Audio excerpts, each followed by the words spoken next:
नमस्कार।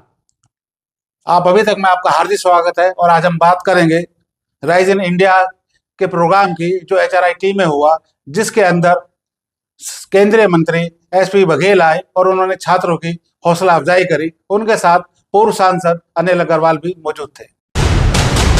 HRIT में 3 दिवसीय कार्यक्रम राइज इन इंडिया 2025 के छठे संस्करण की शुरुआत हो गई। सोमवार को केंद्रीय राज्य मंत्री SP सिंह बघेल और पूर्व सांसद डॉक्टर अनिल अग्रवाल ने कार्यक्रम का शुभारंभ किया। आयोजन के पहले व दूसरे दिन विज्ञान, तकनीक, उद्योग, स्टार्टअप्स, रक्षा, स्वास्थ्य और अनेक क्षेत्रों की उत्कृष्ट भागीदारी देखने को मिली। इस अवसर पर कई प्रतिष्ठित विभागों एवं संस्थानों ने अपनी विशिष्ट उपलब्धियों का प्रदर्शन किया। केंद्रीय राज्य मंत्री SP सिंह बघेल ने प्रदर्शनी की तारीफ की।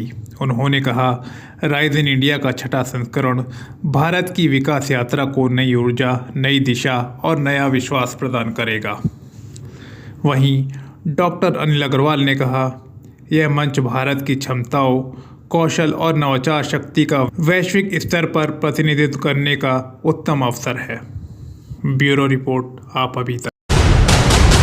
HRIT यूनिवर्सिटी के chancellor doctor Anil ji, vice chancellor, pro vice chancellor, मेरे लिए बहुत खुशी की बात है कि विश्वविद्यालय के द्वारा यहाँ पर एक एग्जीबिशन लगाई गई है।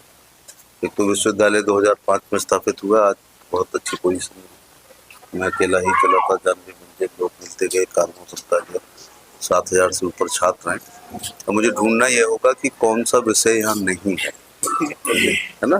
तो लगभग 20 कोर्स हैं, जिसमें BA, MA, BSc, MSc, BCom है, MCom है, BLLB है, LLM है, PhD भी है, और उसके अलावा फार्मेसी है, होटल मैनेजमेंट है, BBA, BCA, ACA है।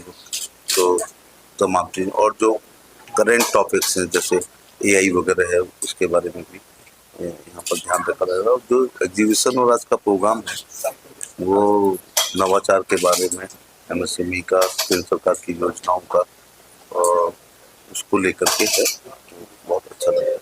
सर, आप यहाँ हैं, लेकिन एक विषय और चल रहा है राष्ट्रीय लेवल पर, SIR फार्म को लेकर। आज अखिलेश यादव ने बयान दिया है कि योगी जी भी बाहर ही है, उत्तराखंड के, तो योगी क्यों यहाँ?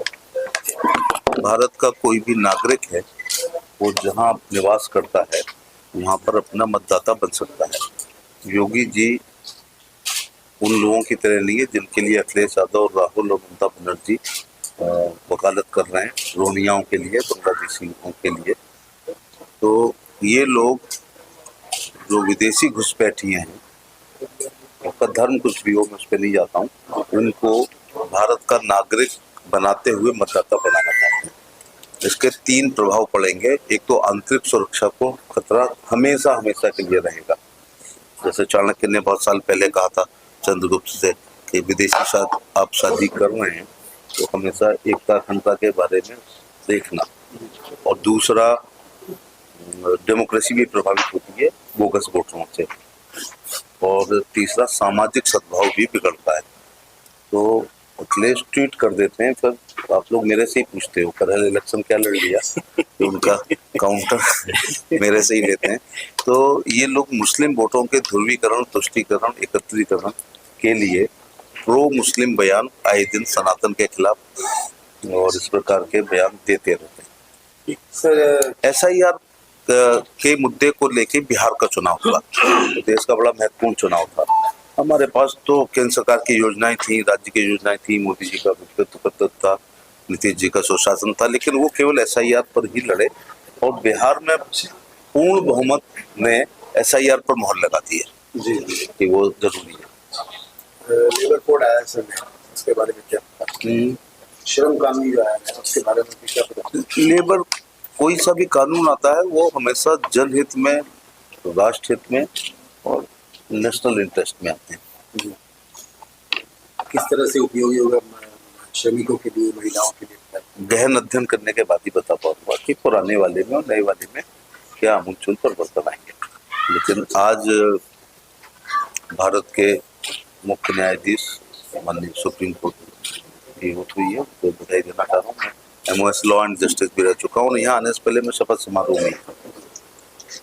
Thank you.